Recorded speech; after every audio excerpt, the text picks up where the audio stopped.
बिस्मिल्लाहिर्रहमानिर्रहीम। अस्सलाम वालेकुम।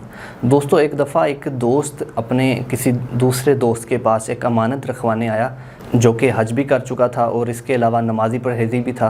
तो उस दोस्त ने कहा अपने इस दोस्त को कि मैं कुछ अरसे के लिए दूसरे शहर काम के सिलसिले में जा रहा हूँ, तो मेरी ये जो जमा पूंजी है ये मैं तुम्हारे स्पुर्द करके जा रहा हूँ कि तुम अल्लाह वाले हो, तुम नमाज भी पढ़ते हो, हज भी तुमने किया हुआ है, तो तुम मेरी अमानत को बेहतर तरीके से अपनी हिफाजत में रख सकते हो। मैं जब काम से वापस आऊँगा तब तुमसे मैं अपनी अमानत वापस ले लूँगा। तो उसके इस दोस्त ने वो अमानत अपने पास रखी और उसे कहा कि जब भी तुम आओगे तुम्हारी तब तक अमानत मेरे पास सेव है, जब तुम आओगे तो अपनी अमानत को तुम ले जाना। इसके बाद काफ़ी अरसा गुजर गया तो वो दो दोस्त जो अमानत रखवा के गया था वो वापस अपने इसी दोस्त के पास आया और उसने अपनी अमानत की वापसी लेने के लिए दरख्वास्त की। तो ये जो दोस्त था ये साफ़ मुकर गया कि भाई तुमने कौन सी अमानत मेरे पास रखवाई थी, मैंने तो तुम्हारी कोई अमानत नहीं रखी। तो ये दोस्त दूसरा तो परेशान हो गया कि भाई अब मैं क्या करूं।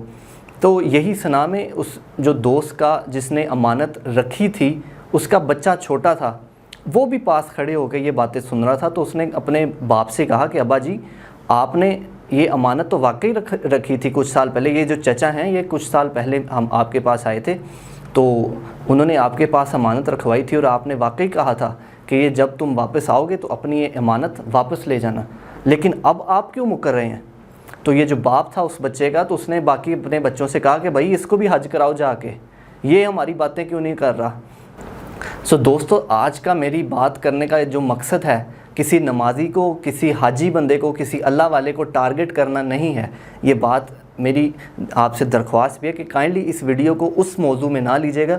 मेरी बात करने का जो दरअसल मकसद है वो ये है कि कुछ लोग हज कर लेते हैं, नमाज़ें पढ़ते हैं, अल्लाह की बातें करते हैं, लेकिन अल्लाह के काम नहीं कर रहे होते। कोई अमानत रखवा देता है तो उसकी हिफाजत नहीं करते।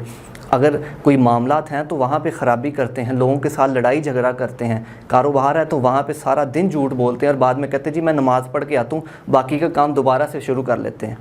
बज़ाहिर तौर पे तो वो नमाज़ पढ़ रहे हैं, हज किया हुआ है उन्होंने, लेकिन वो लिबादा ओढ़े हुए हैं अपनी उस शख्सियत के ऊपर जो कि बेईमान किस्म की है।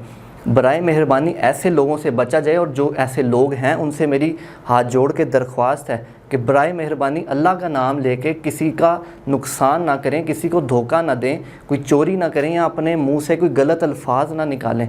क्योंकि अगर आप ही उस मुकाम पे पहुंच के ऐसी बातें करेंगे तो जो हमारी अगली जनरेशन है, जिसने अभी नमाज़ें अभी शुरू करनी है पढ़ना, जिसने अभी हज का सुनना है और उसके ऊपर अमल करना है, जिसने ज़कात देनी शुरू करनी है, अगर वो आप जैसी मिसालों को देखेगा तो वो और परेशान होकर कहेगा कि भाई मैं इस काम से दूर ही अच्छा हूँ।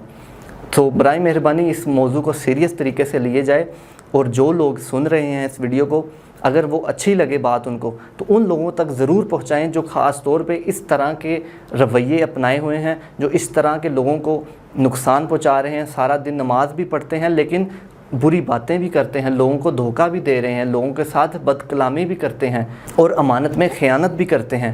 बराए मेहरबानी ये वीडियो उन सब लोगों तक पहुंचाइएगा, और इस वीडियो को अगर लाइक कर दें और शेयर कर दें तो मेरी हौसला अफजाई हो जाएगी। और अगर कोई आप अपना कमेंट देना चाहें तो मुझे कमेंट बॉक्स के अंदर कोई सजेशन वगैरह या कमेंट्स दे सकते हैं। आपका वीडियो देखने का बहुत बहुत शुक्रिया। अस्सलामु अलैकुम।